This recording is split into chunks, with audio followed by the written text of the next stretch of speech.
بسم الله الرحمن الرحيم. ألف لام ميم.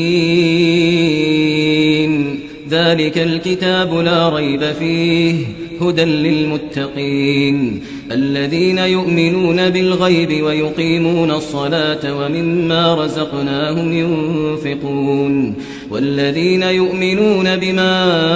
أنزل إليك وما أنزل من قبلك وبالآخرة هم يوقنون أولئك على هدى من ربهم وأولئك هم المفلحون. إن الذين كفروا سواء عليهم أأنذرتهم أم لم تنذرهم لا يؤمنون. ختم الله على قلوبهم وعلى سمعهم وعلى أبصارهم غشاوة ولهم عذاب عظيم. ومن الناس من يقول آمنا بالله وباليوم الآخر وما هم بمؤمنين يخادعون الله والذين آمنوا وما يخدعون إلا أنفسهم وما يشعرون. في قلوبهم مرض فزادهم الله مرضا ولهم عذاب أليم بما كانوا يكذبون. وإذا قيل لهم لا تفسدوا في الأرض قالوا إنما نحن مصلحون ألا إنهم هم المفسدون ولكن لا يشعرون. وإذا قيل لهم آمنوا كما آمن الناس قالوا أنؤمن كما آمن السفهاء ألا إنهم هم السفهاء ولكن لا يعلمون. وإذا لقوا الذين آمنوا قالوا آمنا وإذا خلوا إلى شياطينهم قالوا إنا معكم إنما نحن مستهزئون. الله يستهزئ بهم ويمدهم في طغيانهم يعمهون. أولئك الذين اشتروا الضلالة بالهدى فما ربحت تجارتهم وما كانوا مهتدين. مثلهم كمثل الذي استوقد نارا فلما أضاءت ما حوله ذهب الله بنورهم وتركهم في ظلمات لا يبصرون. صم بكم عمي فهم لا يرجعون. أو كصيب من السماء فيه ظلمات ورعد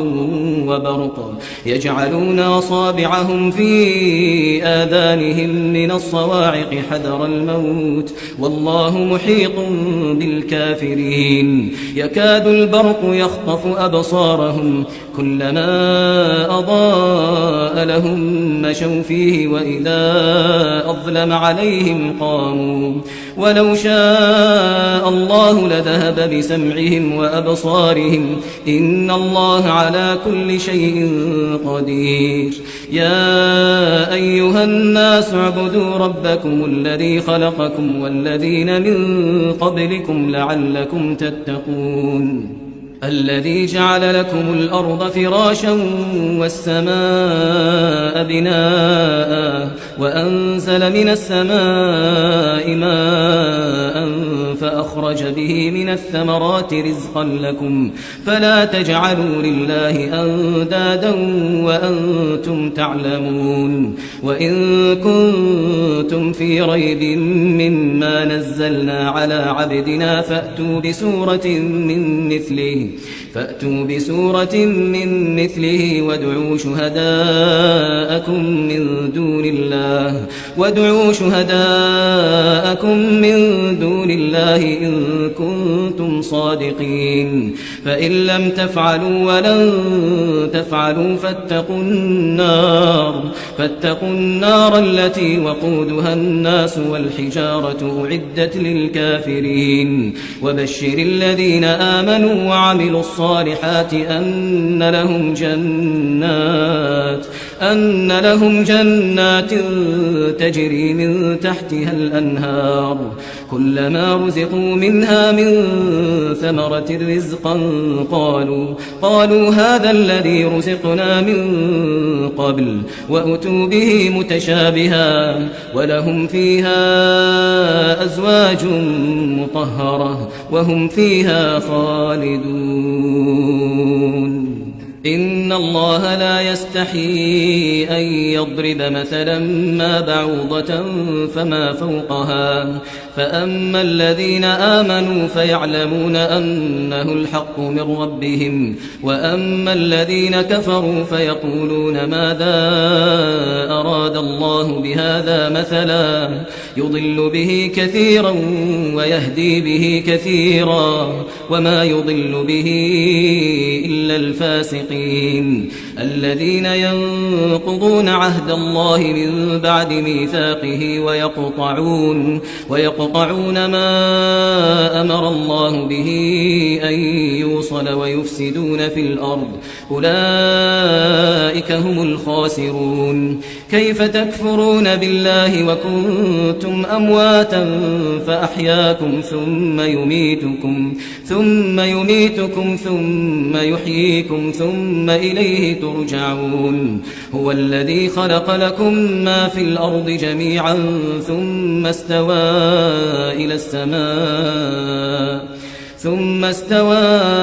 إلى السماء فسواهن 7 سماوات وهو بكل شيء عليم وإذ قال ربك للملائكة إني جاعل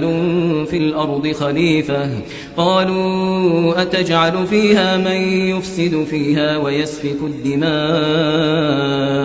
ونحن نسبح بحمدك ونقدس لك قال إني أعلم ما لا تعلمون وعلم آدم الأسماء كلها ثم عرضهم على الملائكة فقال أنبئوني بأسماء هؤلاء إن كنتم صادقين قالوا سبحانك لا علم لنا إلا ما علمتنا إنك أنت العليم الحكيم قال يا آدم أنبئهم بأسمائهم فلما أنبأهم بأسمائهم قال ألم أقل لكم إني أعلم غيب السماوات والأرض وأعلم ما تبدون وما كنتم تكتمون وإذ قلنا للملائكة اسجدوا لآدم فسجدوا إلا إبليس أبى واستكبر وكان من الكافرين وقلنا يا آدم اسكن أنت وزوجك الجنة وكلا منها رغدا حيث شئتما ولا تقربا هذه الشجرة فتكونا من الظالمين فأزلهما الشيطان عنها فأخرجهما مما كانا فيه وقلنا اهبطوا بعضكم لبعض عدو ولكم في الأرض مستقر ومتاع إلى حين فتلقى آدم من ربه كلمات فتاب عليه إنه هو التواب الرحيم قلنا اهبطوا منها جميعا فإما يأتينكم مني هدى فمن تبع هداي فلا خوف عليهم ولا هم يحزنون والذين كفروا وكذبوا بآياتنا أولئك أصحاب النار هم فيها خالدون يا بني إسرائيل اذكروا نعمتي التي أنعمت عليكم وأوفوا بعهدي أوف بعهدكم وإياي فارهبون وآمنوا بما أنزلت مصدقا لما معكم ولا تكونوا أول كافر به ولا تشتروا بآياتي ثمنا قليلا وإياي فاتقون ولا تلبسوا الحق بالباطل بالباطل وتكتموا الحق وأنتم تعلمون وأقيموا الصلاة وآتوا الزكاة واركعوا مع الراكعين أتأمرون الناس بالبر وتنسون أنفسكم وأنتم تتلون الكتاب أفلا تعقلون واستعينوا بالصبر والصلاة وإنها لكبيرة إلا على الخاشعين الذين يظنون أنهم ملاقو ربهم وأنهم إليه راجعون يا بني إسرائيل اذكروا نعمتي التي أنعمت عليكم وأني فضلتكم على العالمين واتقوا يوما لا تجزي نفس عن نفس شيئا ولا يقبل منها شفاعة ولا يؤخذ منها عدل ولا هم ينصرون وإذ نجيناكم من آل فرعون يسومونكم سوء العذاب يذبحون أبناءكم ويستحيون نساءكم وفي ذلكم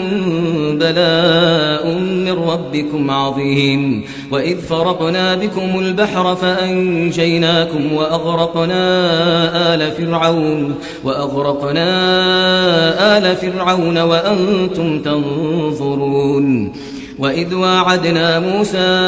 40 ليلة ثم اتخذتم العجل من بعده وأنتم ظالمون ثم عفونا عنكم من بعد ذلك لعلكم تشكرون وإذ آتينا موسى الكتاب والفرقان لعلكم تهتدون وإذ قال موسى لقومه يا قوم إنكم ظلمتم أنفسكم باتخاذكم العجل فتوبوا إلى بارئكم فاقتلوا أنفسكم ذلكم خير لكم عند بارئكم فتاب عليكم إنه هو التواب الرحيم وإذ قلتم يا موسى لن نؤمن لك حتى نرى الله جهرة فأخذتكم الصاعقة وأنتم تنظرون ثم بعثناكم من بعد موتكم لعلكم تشكرون وظللنا عليكم الغمام وأنزلنا عليكم المن والسلوى كلوا من طيبات ما رزقناكم وما ظلمونا ولكن كانوا أنفسهم يظلمون وإذ قلنا ادخلوا هذه القرية فكلوا منها حيث شئتم رغدا وادخلوا الباب سجدا وقولوا حطة نغفر لكم خطاياكم وسنزيد المحسنين فبدل الذين ظلموا قولا غير الذي قيل لهم فأنزلنا على الذين ظلموا رجزا من السماء بما كانوا يفسقون وإذ استسقى موسى لقومه فقلنا اضرب بعصاك الحجر فانفجرت منه 12 عينا قد علم كل أناس مشربهم كلوا واشربوا من رزق الله ولا تعثوا في الأرض مفسدين وإذ قلتم يا موسى لن نصبر على طعام واحد فادع لنا ربك يخرج لنا مما تنبت الأرض من بقلها وقثائها وفومها وعدسها وبصلها قال أتستبدلون الذي هو أدنى بالذي هو خير اهبطوا مصرا فإن لكم ما سألتم وضربت عليهم الذلة والمسكنة وباءوا بغضب من الله ذلك بأنهم كانوا يكفرون بآيات الله ويقتلون النبيين بغير الحق ذلك بما عصوا وكانوا يعتدون إن الذين آمنوا والذين هادوا والنصارى والصابئين من آمن بالله واليوم الآخر من آمن بالله واليوم الآخر وعمل صالحا فلهم أجرهم عند ربهم ولا خوف عليهم ولا هم يحزنون وإذ أخذنا ميثاقكم ورفعنا فوقكم الطور خذوا ما آتيناكم بقوة واذكروا ما فيه لعلكم تتقون ثم توليتم من بعد ذلك فلولا فضل الله عليكم ورحمته لكنتم من الخاسرين ولقد علمتم الذين اعتدوا منكم في السبت فقلنا لهم كونوا قردة خاسئين فجعلناها نكالا لما بين يديها وما خلفها وموعظة للمتقين وإذ قال موسى لقومه إن الله يأمركم أن تذبحوا بقرة قالوا أتتخذنا هزوا قال أعوذ بالله أن أكون من الجاهلين قالوا ادع لنا ربك يبين لنا ما هي قال إنه يقول إنها بقرة لا فارغ ولا بكر عوان بين ذلك فافعلوا ما تؤمرون قالوا ادع لنا ربك يبين لنا ما لونها قال إنه يقول إنها بقرة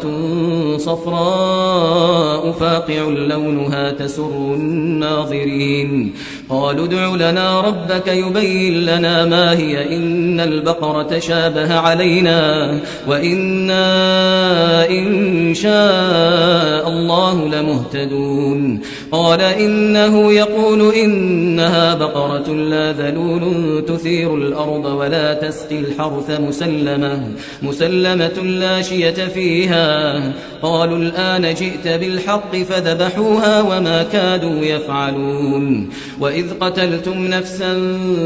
فادارأتم فيها والله مخرج ما كنتم تكتمون فقلنا اضربوه ببعضها كذلك يحيي الله الموتى ويريكم آياته لعلكم تعقلون ثم قست قلوبكم من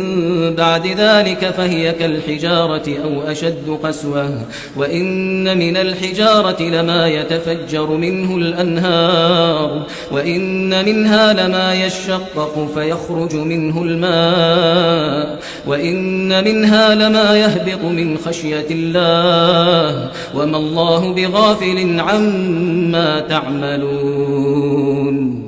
أفتطمعون أن يؤمنوا لكم وقد كان فريق منهم يسمعون كلام الله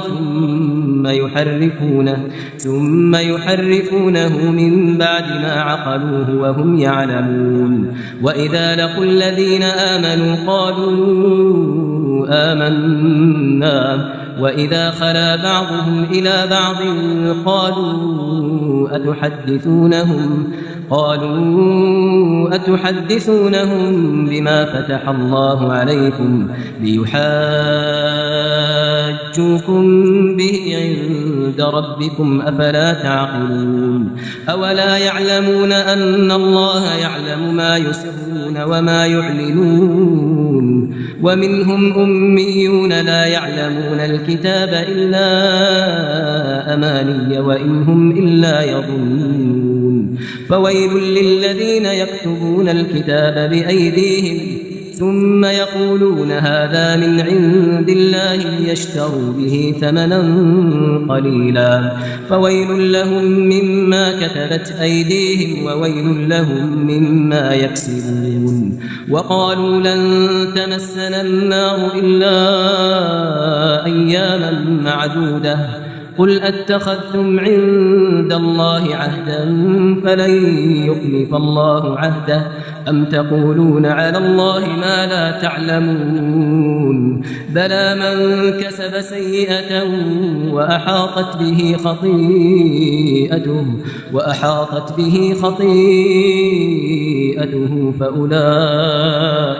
فأولئك أولئك أصحاب النار هم فيها خالدون والذين آمنوا وعملوا الصالحات أولئك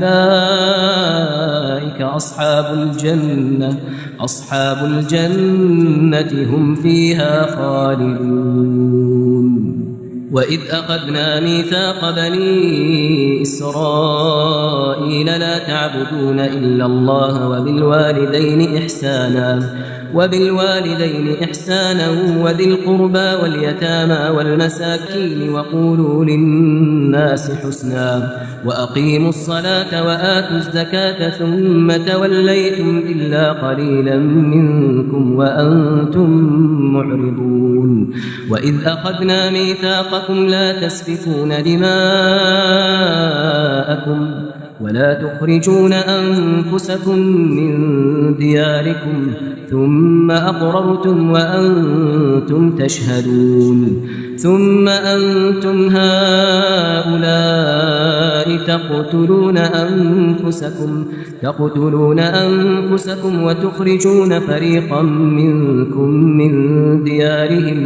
وتخرجون فريقا منكم من ديارهم تظاهرون عليهم بالإثم والعدوان وإن يأتوكم أسارى تفادوهم وهو محرم عليكم إخراجهم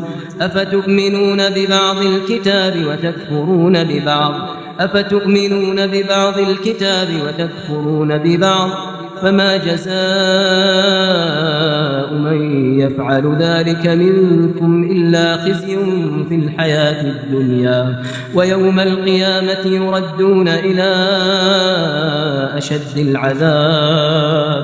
ويوم القيامة يردون إلى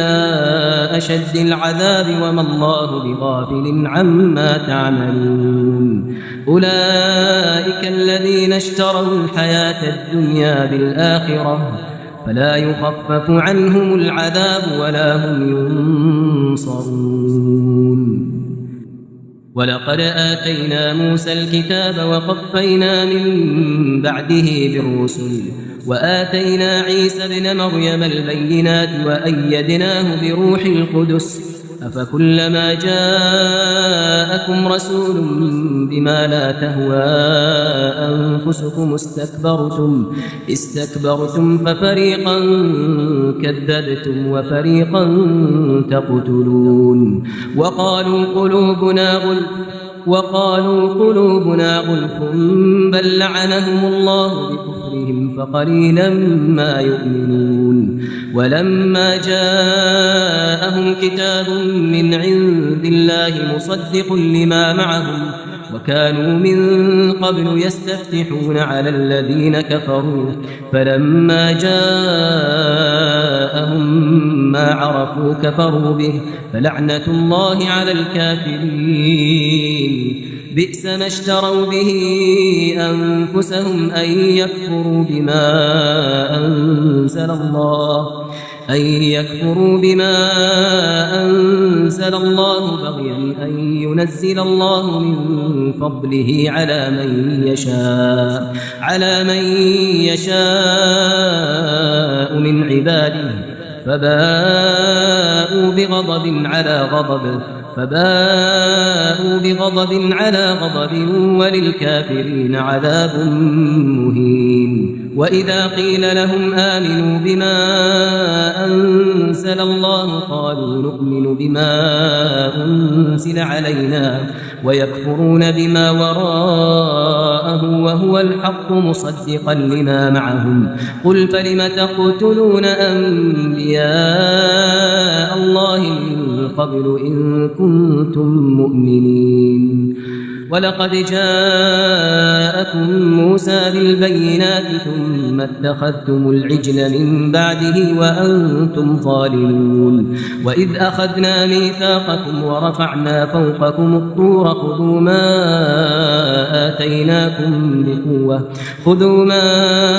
آتيناكم بقوة واسمعوا قالوا سمعنا وعصينا وأشربوا في قلوبهم العجل بكفرهم قل بئس ما يأمركم به إيمانكم إن كنتم مؤمنين قل إن كانت لكم الدار الآخرة عند الله خالصة من دون الناس فتمنوا الموت إن كنتم صادقين ولن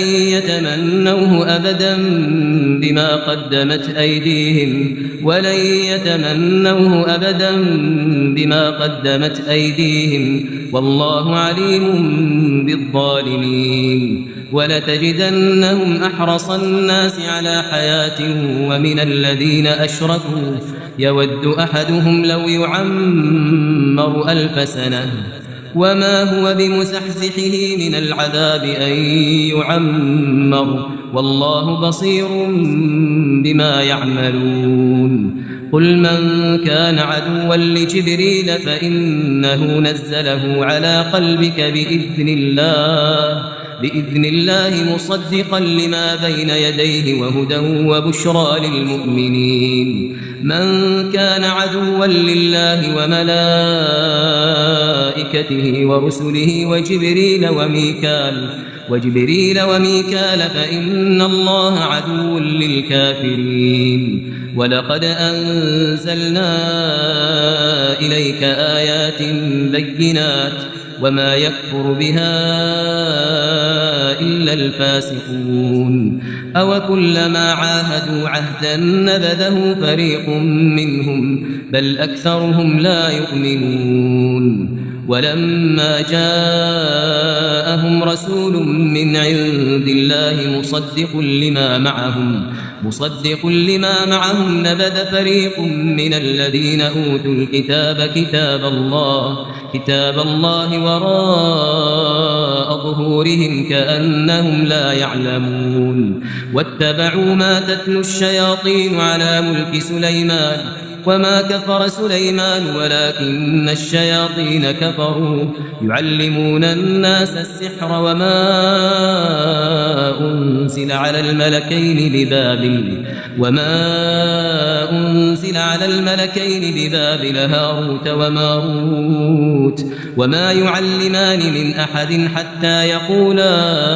إنما نحن فتنة فلا تكفر فيتعلمون منهما ما يفرقون به بين المرء وزوجه وما هم بضارين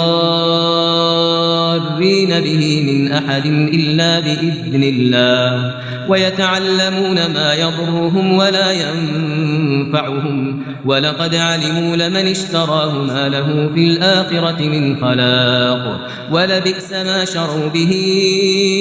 أنفسهم لو كانوا يعلمون ولو أنهم آمنوا واتقوا لمثوبة من عند الله خير لو كانوا يعلمون يا أيها الذين آمنوا لا تقولوا راعنا وقولوا انظرنا واسمعوا وللكافرين عذاب أليم ما يود الذين كفروا من أهل الكتاب ولا المشركين أن ينزل عليكم من خير من ربكم والله يختص برحمته من يشاء والله ذو الفضل العظيم ما ننسخ من آية أو ننسها نأت بخير منها أو مثلها ألم تعلم أن الله على كل شيء قدير ألم تعلم أن الله له ملك السماوات والأرض وما لكم من دون الله من ولي ولا نصير أم تريدون أن تسألوا رسولكم كما سئل موسى من قبل ومن يتبدل الكفر بالإيمان فقد ضل سواء السبيل ود كثير من أهل الكتاب لو يردونكم من بعد إيمانكم كفارا ود كثير من أهل الكتاب لو يردونكم من بعد إيمانكم كفارا حسدا من عند أنفسهم من بعد ما تبين لهم الحق فاعفوا واصفحوا حتى يأتي الله بأمره إن الله على كل شيء قدير وأقيموا الصلاة وآتوا الزكاة وما تقدموا لأنفسكم من خير تجدوه عند الله وما تقدموا لأنفسكم من خير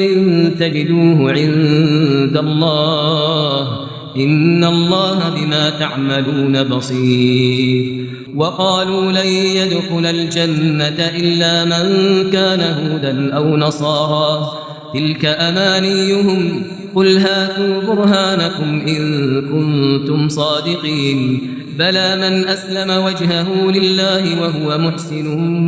فله أجره عند ربه ولا خوف عليهم ولا هم يحزنون وقالت اليهود ليست النصارى على شيء وقالت النصارى ليست اليهود على شيء وهم يتلون الكتاب كذلك قال الذين لا يعلمون مثل قولهم فالله يحكم بينهم يوم القيامة فيما كانوا فيه يختلفون ومن أظلم ممن منع مساجد الله أن يذكر فيها اسمه وسعى في خرابها أولئك ما كان لهم أن يدخلوها إلا خائفين لهم في الدنيا خزي ولهم في الآخرة عذاب عظيم ولله المشرق والمغرب فأينما تولوا فثم وجه الله إن الله واسع عليم وقالوا اتخذ الله ولدا سبحانه بل له ما في السماوات والأرض كل له قانتون بديع السماوات والأرض وإذا قضى أمرا فإنما يقول له كن فيكون وقال الذين لا يعلمون لولا يكلمنا الله أو تأتينا آية كذلك قال الذين من قبلهم مثل قولهم تشابهت قلوبهم قد بينا الآيات لقوم يوقنون إنا أرسلناك بالحق بشيرا ونذيرا ولا تسأل عن أصحاب الجحيم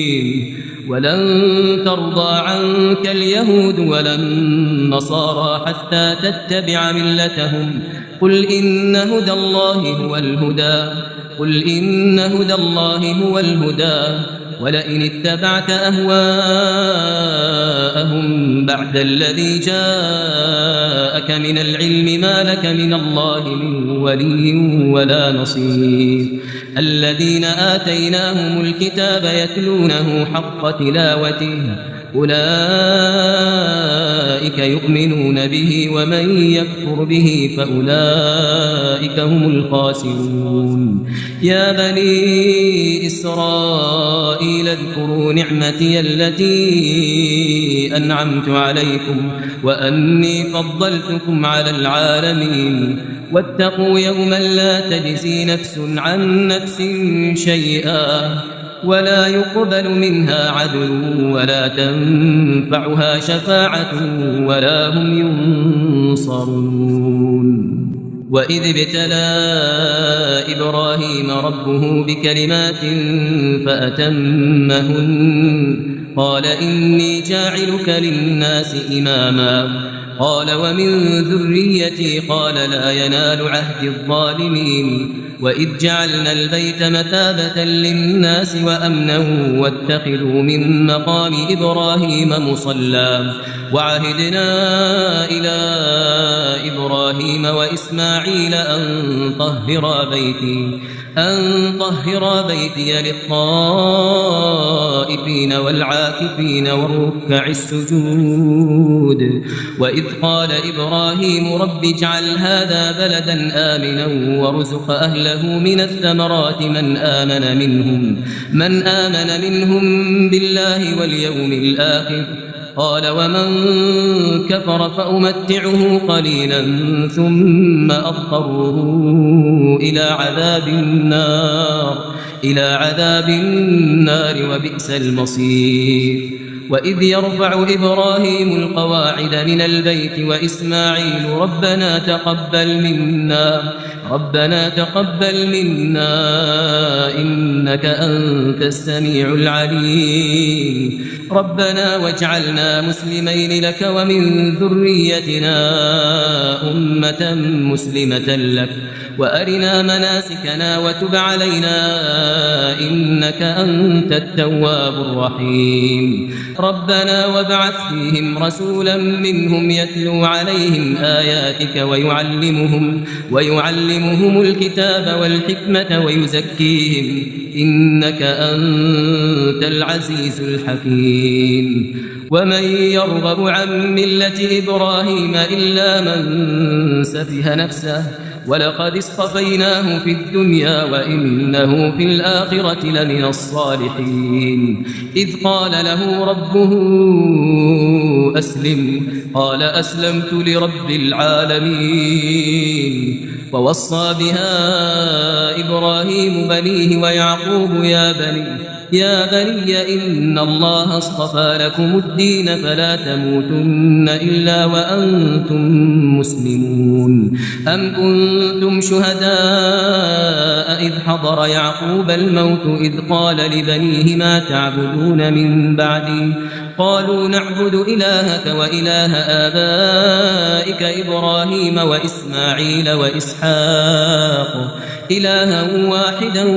ونحن له مسلمون تلك أمة قد خلت لها ما كسبت ولكم ما كسبتم ولا تسألون عما كانوا يعملون وقالوا كونوا هودا أو نصارى تهتدوا قل بل ملة إبراهيم حنيفا وما كان من المشركين قولوا آمنا بالله وما أنزل إلينا وما أنزل إلى إبراهيم وإسماعيل وإسحاق ويعقوب والأسباط وما أوتي موسى وعيسى وما أوتي النبيون من ربهم لا نفرق بين أحد منهم ونحن له مسلمون فإن آمنوا بمثل ما آمنتم به فقد اهتدوا وإن تولوا فإنما هم في شقاق فسيكفيكهم الله وهو السميع العليم صبغة الله ومن أحسن من الله صبغة ونحن له عابدون قل أتحاجوننا في الله وهو ربنا وربكم ولنا أعمالنا ولكم أعمالكم ونحن له مخلصون أم تقولون إن إبراهيم وإسماعيل وإسحاق ويعقوب والأسباط كانوا هودا أو نصارى قل أأنتم أعلم أم الله ومن أظلم ممن كتم شهادة عنده من الله وما الله بغافل عما تعملون تلك أمة قد خلت لها ما كسبت ولكم ما كسبتم ولا تسألون عما كانوا يعملون سيقول السفهاء من الناس ما ولاهم عن قبلتهم التي كانوا عليها قل لله المشرق والمغرب يهدي من يشاء إلى صراط مستقيم وكذلك جعلناكم أمة وسطا لتكونوا شهداء على الناس ويكون الرسول عليكم شهيدا وما جعلنا القبلة التي كنت عليها إلا لنعلم من يتبع الرسول ممن ينقلب على عقبيه وإن كانت لكبيرة إلا على الذين هدى الله وما كان الله ليضيع إيمانكم إن الله بالناس لرءوف رحيم قد نرى تقلب وجهك في السماء فلنولينك قبلة ترضاها فول وجهك شطر المسجد الحرام وحيث ما كنتم فولوا وجوهكم شطره وإن الذين أوتوا الكتاب ليعلمون أنه الحق من ربهم وما الله بغافل عما يعملون ولئن أتيت الذين أوتوا الكتاب بكل آية ما تبعوا قبلتك وما أنت بتابع قبلتهم وما بعضهم بتابع قبلة بعض ولئن اتبعت أهواءهم من بعد ما جاءك من العلم إنك إذا لمن الظالمين الذين آتيناهم الكتاب يعرفونه كما يعرفون أبناءهم وإن فريقا منهم ليكتمون الحق وهم يعلمون الحق من ربك فلا تكونن من الممترين ولكل وجهة هو موليها فاستبقوا الخيرات أينما تكونوا يأتي بكم الله جميعا إن الله على كل شيء قدير ومن حيث خرجت فول وجهك شطر المسجد الحرام وإنه للحق من ربك وما الله بغافل عما تعملون ومن حيث خرجت فول وجهك شطر المسجد الحرام وحيث ما كنتم فولوا وجوهكم شطره لئلا يكون للناس عليكم حجة إلا الذين ظلموا منهم فلا تخشوهم واخشوني ولأتم نعمتي عليكم ولعلكم تهتدون كما أرسلنا فيكم رسولا منكم يتلو عليكم آياتنا ويزكيكم ويعلمكم الكتاب والحكمة ويعلمكم ما لم تكونوا تعلمون فاذكروني أذكركم واشكروا لي ولا تكفرون يا أيها الذين آمنوا استعينوا بالصبر والصلاة إن الله مع الصابرين ولا تقولوا لمن يقتل في سبيل الله أموات بل أحياء ولكن لا تشعرون ولنبلونكم بشيء من الخوف والجوع ونقص من الأموال والأنفس والثمرات وبشر الصابرين الذين إذا أصابتهم مصيبة قالوا إنا لله وإنا إليه راجعون أولئك عليهم صلوات من ربهم ورحمة وأولئك هم المهتدون إن الصفا والمروة من شعائر الله فمن حج البيت أو اعتمر فلا جناح عليه أن يطوف بهما ومن تطوع خيرا فإن الله شاكر عليم إن الذين يكتمون ما أنزلنا من البينات والهدى من بعد ما بيناه للناس في الكتاب أولئك يلعنهم الله ويلعنهم اللاعنون إلا الذين تابوا وأصلحوا وبينوا فأولئك أتوب عليهم وأنا التواب الرحيم إن الذين كفروا وماتوا وهم كفار أولئك عليهم لعنة الله والملائكة والناس أجمعين خالدين فيها لا يخفف عنهم العذاب ولا هم ينظرون وإلهكم إله واحد لا إله إلا هو الرحمن الرحيم إن في خلق السماوات والأرض واختلاف الليل والنهار والفلك التي تجري في البحر بما ينفع الناس وما أنزل الله من السماء من ماء فأحيا به الأرض بعد موتها وبث فيها من كل دابة وتصريف الرياح والسحاب المسخر بين السماء والأرض لآيات لقوم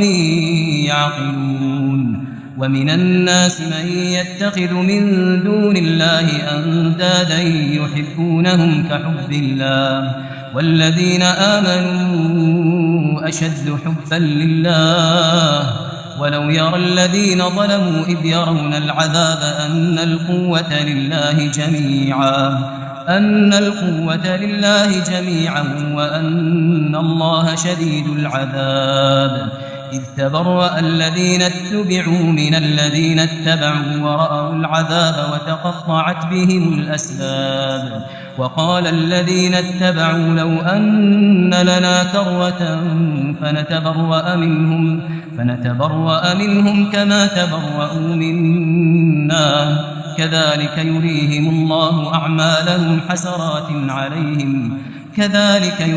الله أعمالهم حسرات عليهم وما هم بخارجين من النار يا أيها الناس كلوا مما في الأرض حلالا طيبا ولا تتبعوا خطوات الشيطان إنه لكم عدو مبين إنما يأمركم بالسوء والفحشاء وأن تقولوا على الله ما لا تعلمون وإذا قيل لهم اتبعوا ما أنزل الله قالوا بل نتبع ما ألفينا عليه آباءنا أولو كان آباؤهم لا يعقلون شيئا ولا يهتدون ومثل الذين كفروا كمثل الذي ينعق بما لا يسمع إلا دعاء ونداء صم بكم عمي فهم لا يعقلون يا أيها الذين آمنوا كلوا من طيبات ما رزقناكم واشكروا لله إن كنتم إياه تعبدون إنما حرم عليكم الميتة والدم ولحم الخنزير وما أهل به لغير الله فمن اضطر غير باغ ولا عاد فلا إثم عليه إن الله غفور رحيم إن الذين يكتمون ما أنزل الله من الكتاب ويشترون به ثمنا قليلا أولئك ما يأكلون في بطونهم إلا النار ولا يكلمهم الله يوم القيامة ولا يزكيهم ولهم عذاب أليم أولئك الذين اشتروا الضلالة بالهدى والعذاب بالمغفرة فما أصبرهم على النار ذلك بأن الله نزل الكتاب بالحق وإن الذين اختلفوا في الكتاب لفي شقاق بعيد ليس البر أن تولوا وجوهكم قبل المشرق والمغرب ولكن البر من آمن بالله واليوم الآخر والملائكة والكتاب والنبيين وآتى المال على حبه ذوي القربى واليتامى والمساكين وابن السبيل والسائلين وفي الرقاب وأقام الصلاة وآتى الزكاة والموفون بعهدهم إذا عاهدوا والصابرين في البأساء والضراء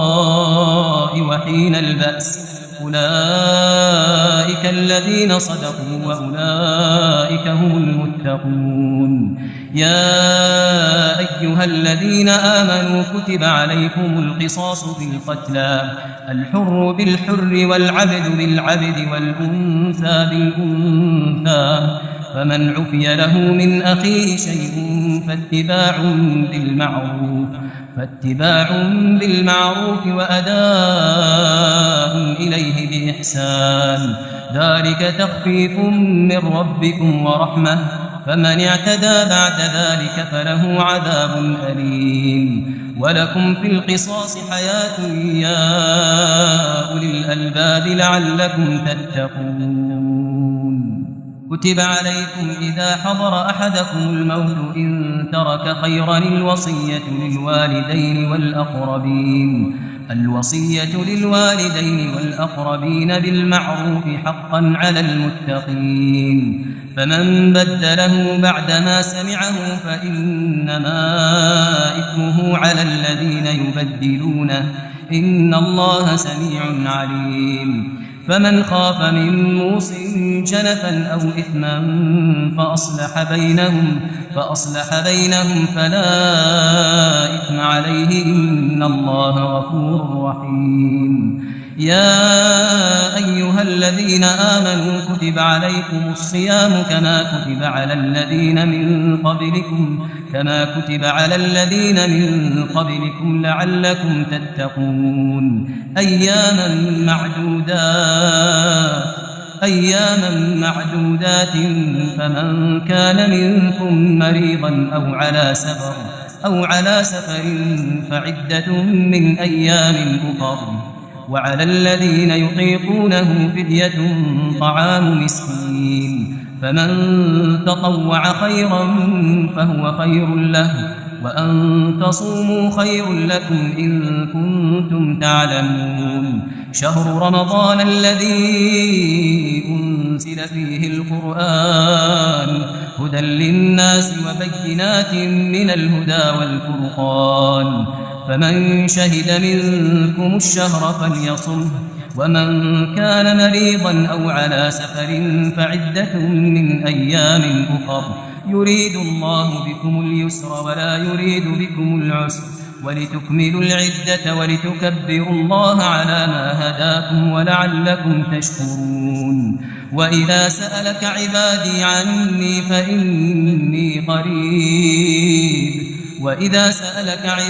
عني فإني قريب أجيب دعوة الداعي إذا دعان فليستجيبوا لي وليؤمنوا بي لعلهم يرشدون. أحل لكم ليلة الصيام الرفث إلى نسائكم هن لباس لكم وأنتم لباس لهن علم الله أنكم كنتم تختانون أنفسكم فتاب عليكم وعفى عنكم فالآن باشروهن وابتغوا ما كتب الله لكم وكلوا واشربوا حتى يتبين لكم الخيط الأبيض من الخيط الأسود من الفجر ثم أتموا الصيام إلى الليل ولا تباشروهن وأنتم عاكفون في المساجد تلك حدود الله فلا تقربوها كذلك يبين الله آياته للناس لعلهم يتقون. ولا تأكلوا أموالكم بينكم بالباطل وتدلوا بها إلى الحكام لتأكلوا فريقا من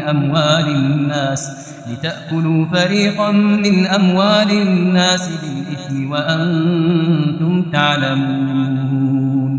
يسألونك عن الأهلة قل هي مواقيت للناس والحج وليس البر بأن تأتوا البيوت من ظهورها ولكن البر من اتقى وليس البر بأن تأتوا البيوت من ظهورها ولكن البر من اتقى وأتوا البيوت من أبوابها واتقوا الله لعلكم تفلحون وقاتلوا في سبيل الذين يقاتلونكم ولا تعتدوا إن الله لا يحب المعتدين وقتلوهم حيث ثقفتموهم وأخرجوهم من حيث أخرجوكم والفتنة أشد من القتل ولا تقاتلوهم عند المسجد الحرام حتى يقاتلوكم فيه فإن قاتلوكم فاقتلوهم كذلك جزاء الكافرين فإن انتهوا فإن الله غفور رحيم وقاتلوهم حتى لا تكون فتنة ويكون الدين لله فإن انتهوا فلا عدوان إلا على الظالمين الشهر الحرام بالشهر الحرام والحرمات قصاص فمن اعتدى عليكم فاعتدوا عليه بمثل ما اعتدى عليكم واتقوا الله واعلموا أن الله مع المتقين وأنفقوا في سبيل الله ولا تلقوا بأيديكم إلى التهلكة وأحسنوا إن الله يحب المحسنين وأتموا الحج والعمرة لله فإن أحصرتم فما استيسر من الهدي ولا تحلقوا رؤوسكم حتى يبلغ الهدي محله فمن كان منكم مريضا أو به أذى من رأسه ففدية من صيام أو صدقة أو نسك فإذا أمنتم فمن تمتع بالعمرة إلى الحج فما استيسر من الهدي فمن لم يجد فصيام 3 أيام في الحج وسبعة إذا رجعتم تلك 10 كاملة ذلك لمن لم يكن أهله حاضر المسجد الحرام واتقوا الله واعلموا أن الله شديد العقاب الحج أشهر معلومات فمن فرض فيهن الحج فلا رفث ولا فسوق ولا جدال في الحج وما تفعلوا من خير يعلمه الله وتزودوا فإن خير الزاد التقوى واتقون يا أولي الألباب ليس عليكم جناح أن تبتغوا فضلا من ربكم فإذا أفضتم من عرفات فاذكروا الله عند المشعر الحرام واذكروه كما هداكم وإن كنتم من قبله لمن الضالين ثم أفيضوا من حيث أفاض الناس واستغفروا الله إن الله غفور رحيم فإذا قضيتم مناسككم فاذكروا الله كذكركم آباءكم أو أشد ذكرا فمن الناس من يقول ربنا آتنا في الدنيا وما له في الآخرة من خلاق ومنهم من يقول ربنا آتنا في الدنيا حسنة وفي الآخرة حسنة وقنا عذاب النار أولئك لهم نصيب مما كسبوا والله سريع الحساب واذكروا الله في أيام معدودات فمن تعجل في يومين فلا إثم عليه ومن تأخر فلا إثم عليه لمن اتقى واتقوا الله واعلموا أنكم إليه تحشرون ومن الناس من يعجبك قوله في الحياة الدنيا ويشهد الله على ما في قلبه وهو ألد الخصام وإذا تولى سعى في الأرض ليفسد فيها ويهلك الحرث والنسل والله لا يحب الفساد. وإذا قيل له اتق الله أخذته العزة بالإثم فحسبه جهنم ولبئس المهاد. ومن الناس من يشري نفسه ابتغاء مرضات الله والله رؤوف بالعباد. يا أيها الذين آمنوا ادخلوا في السلم كافة ولا تتبعوا خطوات الشيطان إنه لكم عدو مبين. فإن سللتم من بعد ما جاءتكم البينات فاعلموا أن الله عزيز حكيم. هل ينظرون إلا أن يأتيهم الله في ظلل من الغمام والملائكة وقضي الأمر وإلى الله ترجع الأمور. سل بني إسرائيل كم آتيناهم من آية بينة ومن يبدل نعمة الله من بعد ما جاءته فإن الله شديد العقاب. زين للذين كفروا الحياة الدنيا ويسخرون من الذين آمنوا والذين اتقوا فوقهم يوم القيامة والله يرزق من يشاء بغير حساب. كان الناس أمة واحدة فبعث الله النبيين مبشرين ومنذرين وأنزل معهم الكتاب بالحق ليحكم بين الناس فيما اختلفوا فيه وما اختلف فيه إلا الذين أوتوه من بعد ما جاءتهم البينات بغيا بينهم فهدى الله الذين آمنوا لما اختلفوا فيه من الحق بإذنه والله يهدي من يشاء إلى صراط مستقيم. أم حسبتم أن تدخلوا الجنة ولما يأتكم مثل الذين خلوا من قبلكم مستهم البأساء والضراء وزلزلوا حتى يقول الرسول والذين آمنوا معه متى نصر الله ألا إن نصر الله قريب. يسألونك ماذا ينفقون قل ما أنفقتم من خير فللوالدين والأقربين واليتامى والمساكين وابن السبيل وما تفعلوا من خير فإن الله به عليم. كتب عليكم القتال وهو كره لكم وعسى أن تكرهوا شيئا وهو خير لكم وعسى أن تحبوا شيئا وهو شر لكم والله يعلم وأنتم لا تعلمون. يسألونك عن الشهر الحرام قتال فيه قل قتال فيه كبير وصد عن سبيل الله وكفر به والمسجد الحرام وإخراج أهله منه أكبر عند الله والفتنة أكبر من القتل ولا يزالون يقاتلونكم حتى يردوكم عن دينكم إن استطاعوا ومن يرتد منكم عن دينه فيمت وهو كافر فأولئك حبطت أعمالهم في الدنيا والآخرة وأولئك أصحاب النار هم فيها خالدون. إن الذين آمنوا والذين هاجروا وجاهدوا في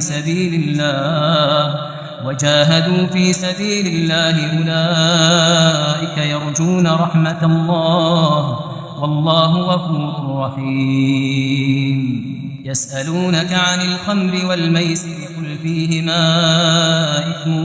كبير ومنافع للناس وإثمهما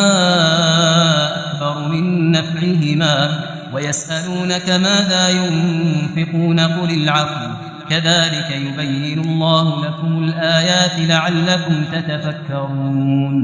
لعلكم تتفكرون في الدنيا والآخرة. ويسألونك عن اليتامى قل إصلاح لهم خير وإن تخالطوهم فإخوانكم والله يعلم المفسد من المصلح ولو شاء الله لأعنتكم إن الله عزيز حكيم. ولا تنكحوا المشركات حتى يؤمنن ولأمة مؤمنة خير من مشركة ولو أعجبتكم. ولا تنكحوا المشركين حتى يؤمنوا ولعبد مؤمن خير من مشرك ولو أعجبكم. أولئك يدعون إلى النار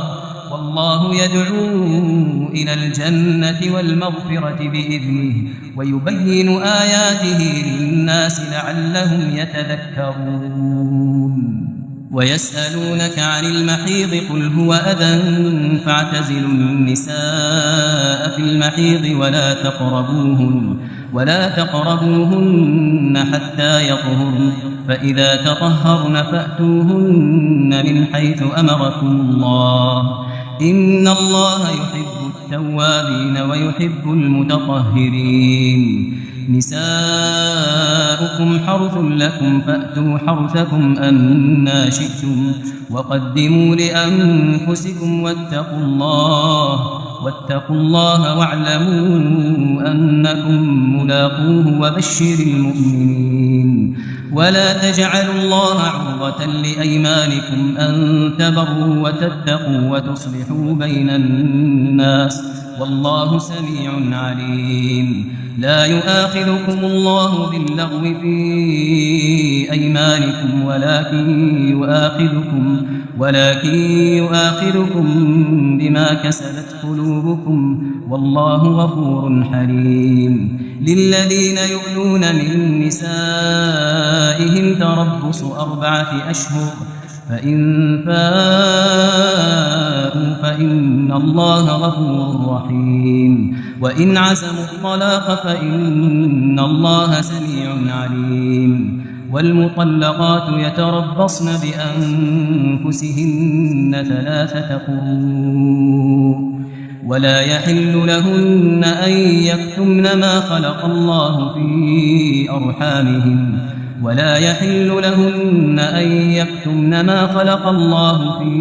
أرحامهن إن كن يؤمن بالله واليوم الآخر وبعولتهن أحق بردهن في ذلك إن أرادوا إصلاحا ولهن مثل الذي عليهن بالمعروف وللرجال عليهن درجة والله عزيز حكيم. الطلاق 2 مرتان فإمساك بمعروف أو تسريح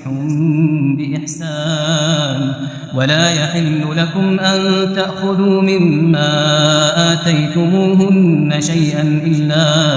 أن يخافا ألا يقيما حدود الله. فإن خفتم ألا يقيما حدود الله فلا جناح عليهما فيما افتدت به تلك حدود الله فلا تعتدوها ومن يتعد حدود الله فأولئك هم الظالمون. فإن طلقها فلا تحل له من بعد حتى تنكح زوجا غيره فإن طلقها فلا جناح عليهما أن يتراجعا إن ظنا أن يقيما حدود الله وتلك حدود الله يبينها لقوم يعلمون. وإذا طلقتم النساء فبلغن أجلهن فأمسكوهن بمعروف أو سرحوهن بمعروف ولا تمسكوهن ضرارا لتعتدوا ومن يفعل ذلك فقد ظلم نفسه ولا تتخذوا آيات الله هزوا واذكروا نعمة الله عليكم وما أنزل عليكم من الكتاب والحكمة يعظكم به واتقوا الله واعلموا أن الله بكل شيء عليم. وإذا طلقتم النساء فبلغن أجلهن فلا تعضلوهن أن ينكحن أزواجهن إذا تراضوا بينهم بالمعروف ذلك يوعظ به من كان منكم يؤمن بالله واليوم الآخر ذلكم أزكى لكم وأطهر والله يعلم وأنتم لا تعلمون. والوالدات يرضعن أولادهن حولين كاملين لمن أراد أن يتم الرضاعة وعلى المولود له رزقهن وكسوتهن بالمعروف لا تكلف نفس إلا وسعها لا تضار والدة بولدها ولا مولود له بولده وعلى الوارث مثل ذلك فإن أرادا فصالا عن تراض منهما وتشاور فلا جناح عليهما. وإن أردتم أن تسترضعوا أولادكم فلا جناح عليكم إذا سلمتم ما آتيتم بالمعروف واتقوا الله واعلموا أن الله بما تعملون بصير.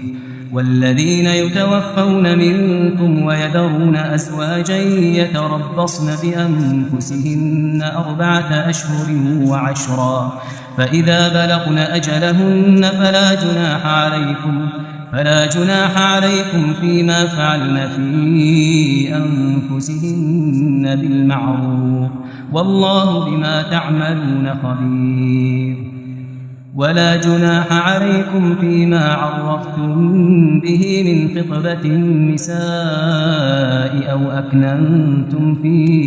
أنفسكم علم الله أنكم ستذكرونهن ولكن لا تواعدوهن سرا إلا أن تقولوا قولا معروفا ولا تعزموا عقدة النكاح حتى يبلغ الكتاب أجله واعلموا أن الله يعلم ما في أنفسكم فاحذروه واعلموا أن الله غفور حليم. لا جناح عليكم إن طلقتم النساء ما لم تمسوهن أو تفرضوا لهن فريضة ومتعوهن على الموسع قدره وعلى المقتر قدره متاعا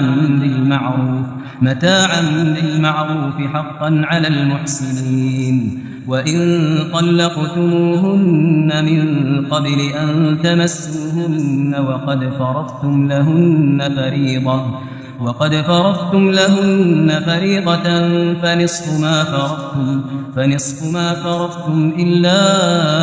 أن يعفون أو يعفو الذي بيده عقدة النكاح وأن تعفوا أقرب للتقوى ولا تنسوا الفضل بينكم إن الله بما تعملون بصير. حافظوا على الصلوات والصلاة الوسطى وقوموا لله قانتين. فإن خفتم فرجالا أو ركبانا فإذا أمنتم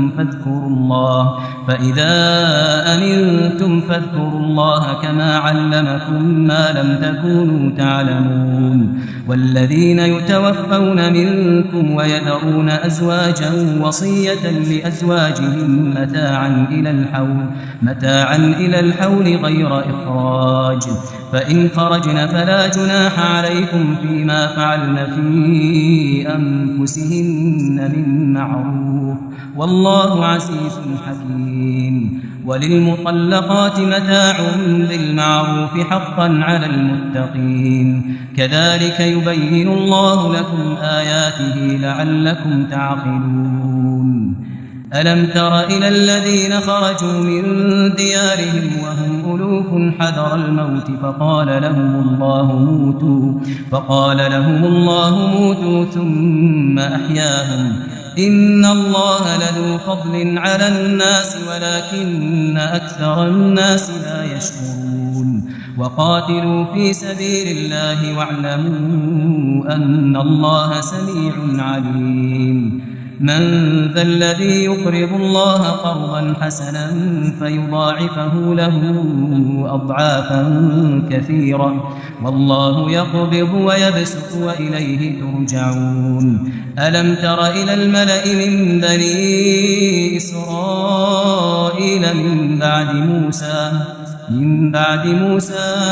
إذ قالوا لنبي له ابعث لنا ملكا نقاتل في سبيل الله قال هل عسيتم إن كتب عليكم القتال ألا تقاتلوا قالوا وما لنا ألا نقاتل في سبيل الله وقد أخرجنا من ديارنا وأبنائنا فلما كتب عليهم القتال تولوا إلا قليلا منهم والله عليم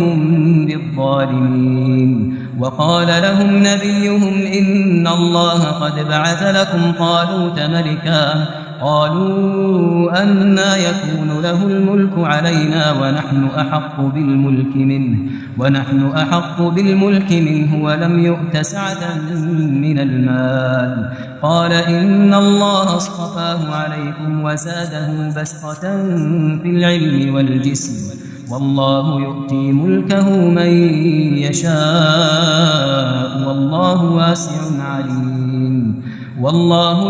ملكه من يشاء والله واسع عليم وقال لهم نبيهم إن آية ملكه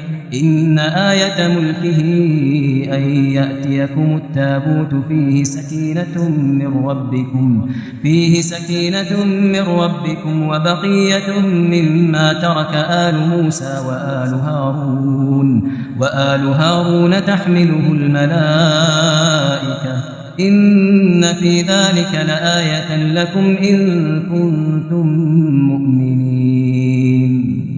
فلما فصل طالوت بالجنود قال إن الله مبتليكم بنهر فمن شرب منه فليس مني ومن لم يطعمه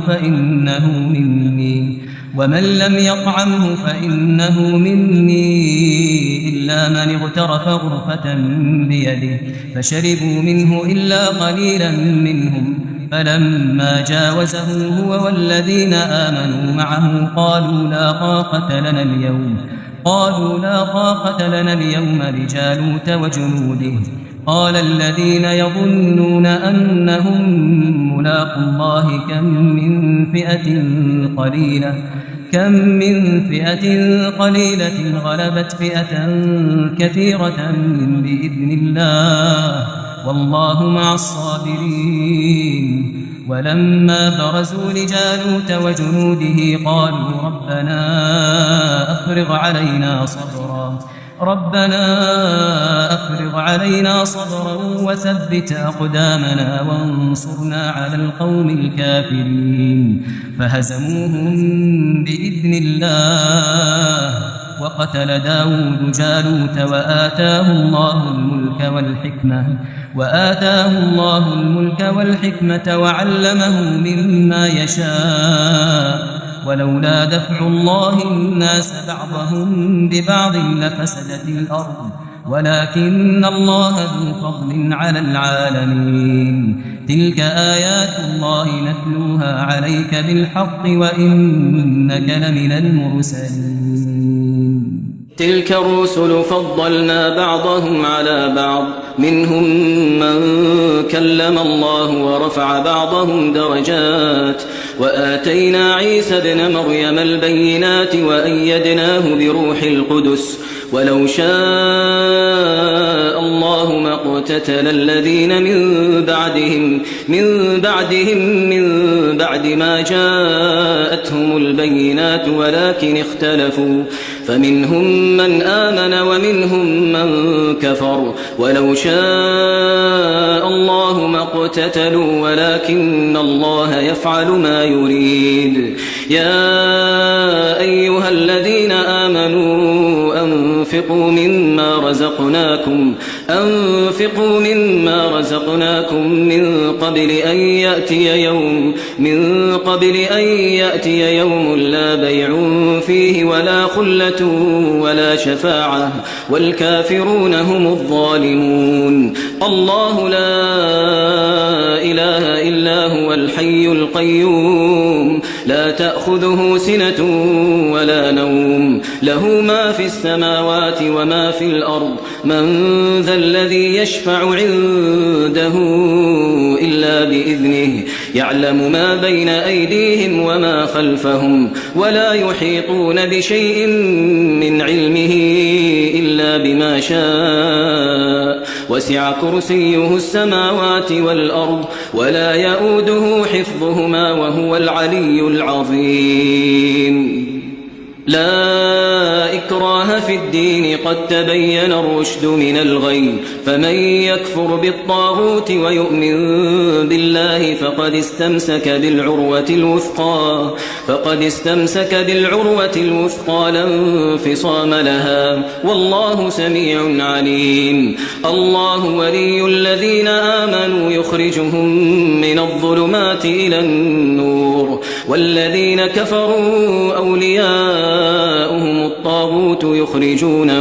يخرجونهم من النور إلى الظلمات أولئك أصحاب النار هم فيها خالدون. ألم تر إلى الذي حاج إبراهيم في ربه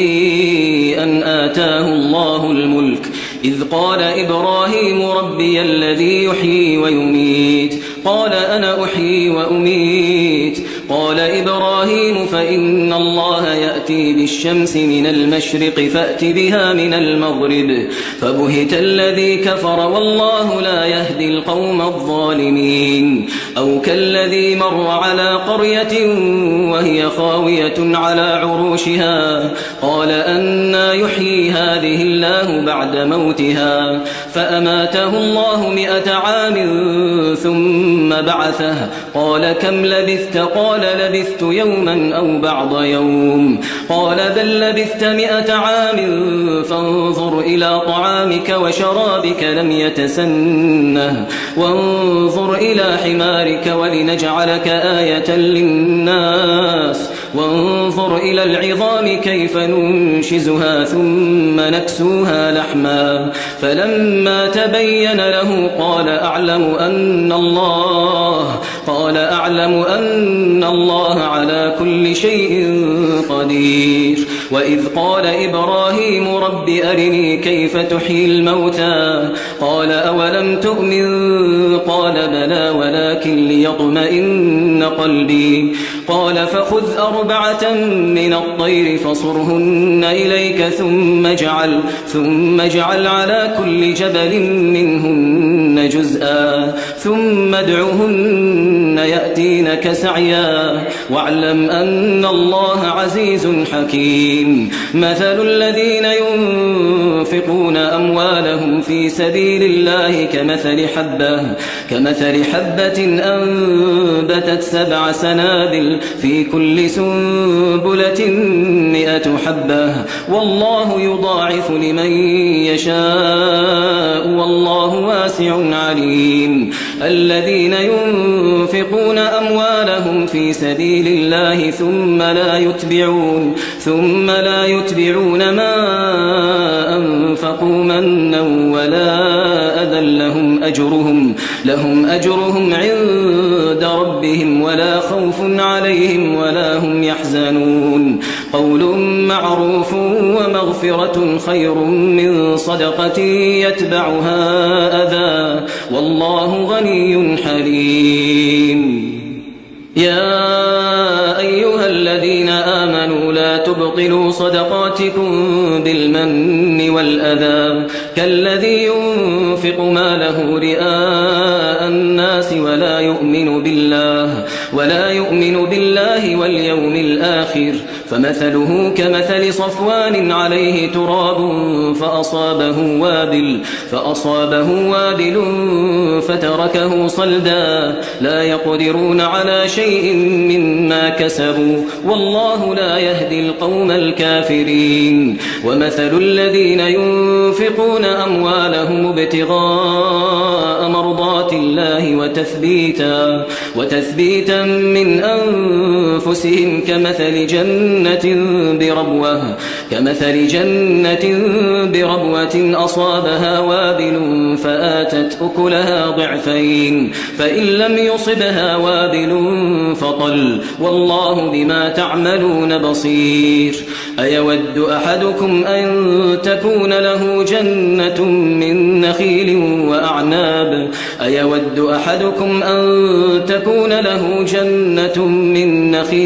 وأعناب تجري من تحتها الأنهار له فيها من كل الثمرات وأصابه الكبر وله ذرية ضعفاء فأصابها إعصار فيه نار فاحترقت كذلك يبين الله لكم الآيات لعلكم تتفكرون يا أيها الذين آمنوا أنفقوا من طيبات ما كسبتم ومما أخرجنا لكم من الأرض ولا تيمموا الخبيث منه تنفقون ولستم بآخذيه إلا أن تغمضوا فيه واعلموا أن الله غني حميد الشيطان يعدكم الفقر ويأمركم بالفحشاء والله يعدكم مغفرة منه وفضلا والله واسع عليم يؤتي الحكمة من يشاء ومن يؤت الحكمة فقد أوتي خيرا كثيرا وما يذكر إلا أولو الألباب وما أنفقتم من نفقة أو نذرتم من نذر فإن الله يعلمه وما للظالمين من أنصار إن تبدوا الصدقات فنعما هي وإن تخفوها وتؤتوها الفقراء فهو خير لكم ويكفر عنكم من سيئاتكم والله بما تعملون خبير ليس عليك هداهم ولكن الله يهدي من يشاء وما تنفقوا من خير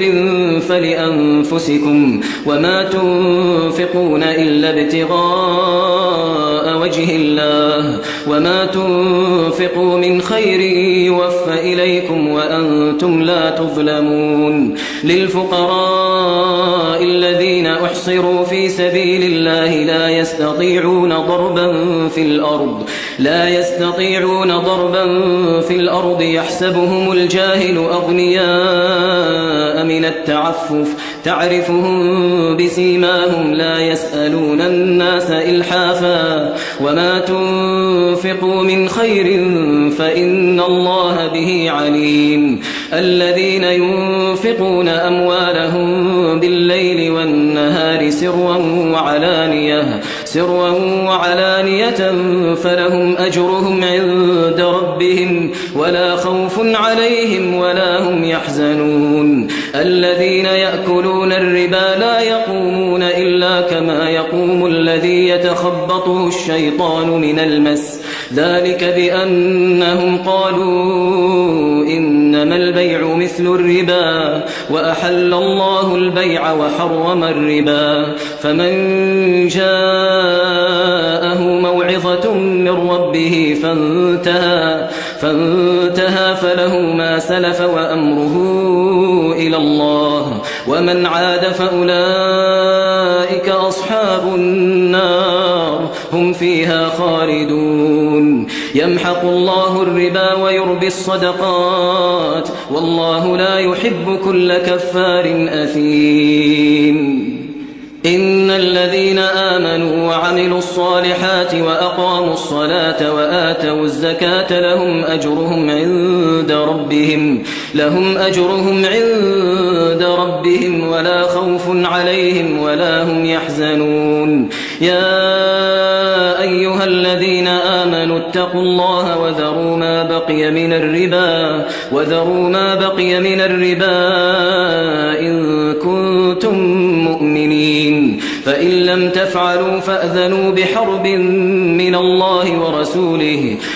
لم تفعلوا فأذنوا بحرب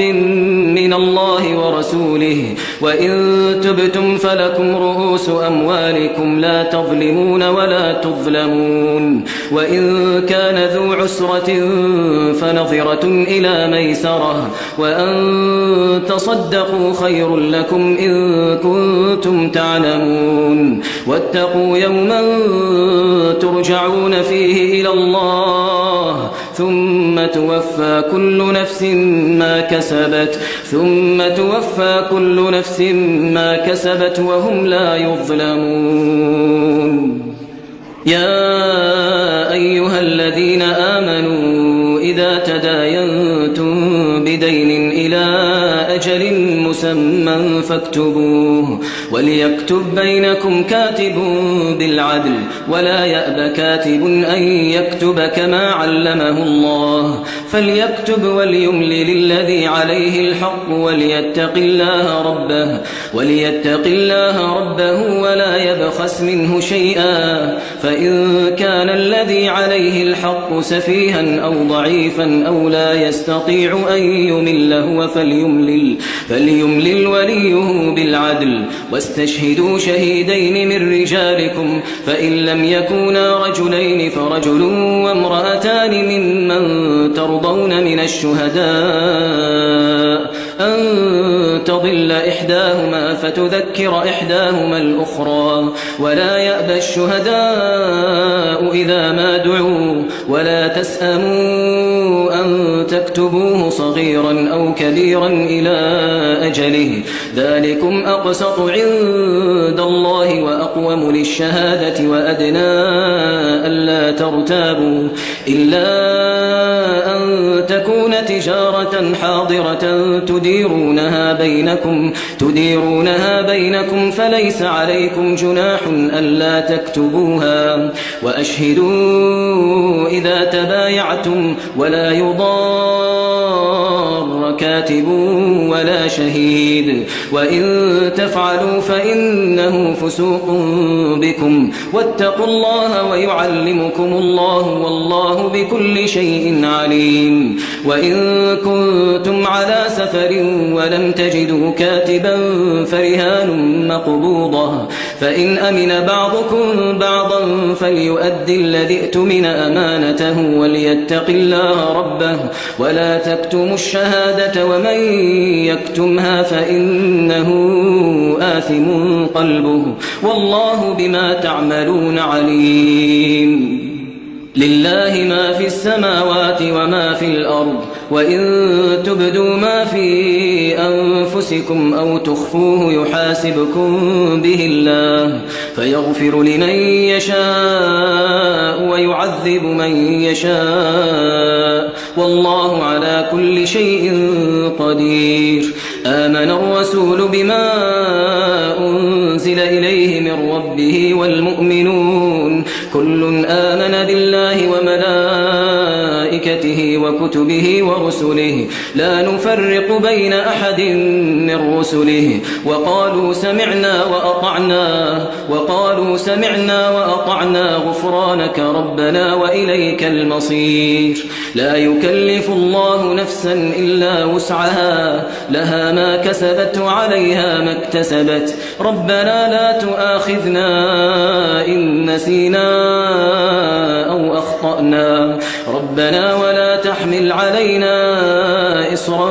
كما حملته على الذين من قبلنا ربنا ولا تحملنا ما لا طاقة لنا به واعف عنا واغفر لنا وارحمنا أنت مولانا فانصرنا على القوم الكافرين